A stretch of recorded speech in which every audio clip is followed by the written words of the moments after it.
5 милиарди фунти, односно 6 милиарди евра, кои ќе се повлекуваат во транши и ќе се користат за капитални инвестиции во инфраструктурата, здравството и енергетиката, модернизирање на армијата и засилена соработка и размена на информации на безбедносните служби во борба против организираниот криминал, трговијата со дрога и со мигранти е суштината на стратешкиот договор меѓу Македонија и Обединетото кралство.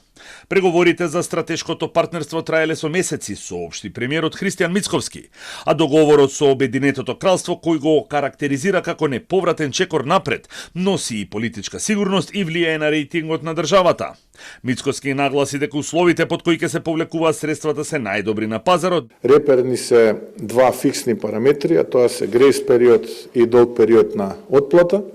До сега фиксирани се неколку проекти, а тоа е реконструкција, модернизација на пругата која што ќе ги поврзува Табановци и Гевгелија, железничката пруга, довршување на клиничката болница во Штип, заедно со медицинскиот факултет и студентски дом со 200 легла, како изградба на нова болница во Кичево и реконструкција на клиничката болница во Тетово. А во иднина нормално ќе разговараме и за други проекти кои што ќе бидат во рамките на оваа рамка и во рамките на овие услови за кои што зборуваме. Британскиот амбасадор Метју Лосон нагласи дека не станува збор за партнерство на хартија, туку на споделени вредности и посветеност и дека е најдобар показател на долгогодишната билатерална соработка. Ние сме големи инвеститори и британската влада реши да го надградува тоа преку договор меѓу двете влади кој што се фокусира на трговија и инвестиција за да се креира поголем раст и стотици милиони фунти од кои што граѓаните на оваа земја ќе имаат корист заедно со граѓаните на нашата земја.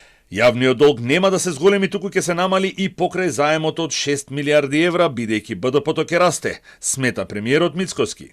Планот на македонската влада е сите проекти што ќе се реализираат во рамки на договорот за стратешко партнерство да бидат во претходен договор со бизнис заедницата, а договорот ќе предвидува најмалку 70% да биде локална компонента, односно домашни компании. Очекувам да бруто домашниот производ побрзо расте отколку долгот, така што очекувам дека во крајна смисла ефектите ќе бидат со намалување на јавниот долг, а не со зголемување, бидејќи станува збор за инвестиции капитални, не станува збор за поземување пари за трошења, социјални трансфери и така натаму. Првата фактура би требало да стигне на почетокот од 2027 година.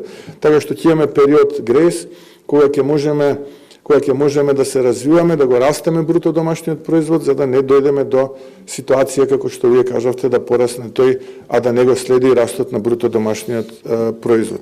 Подпис на договорот идната недела во Лондон ќе стави вице-премиерот и министер за транспорт и врски Александар Николовски.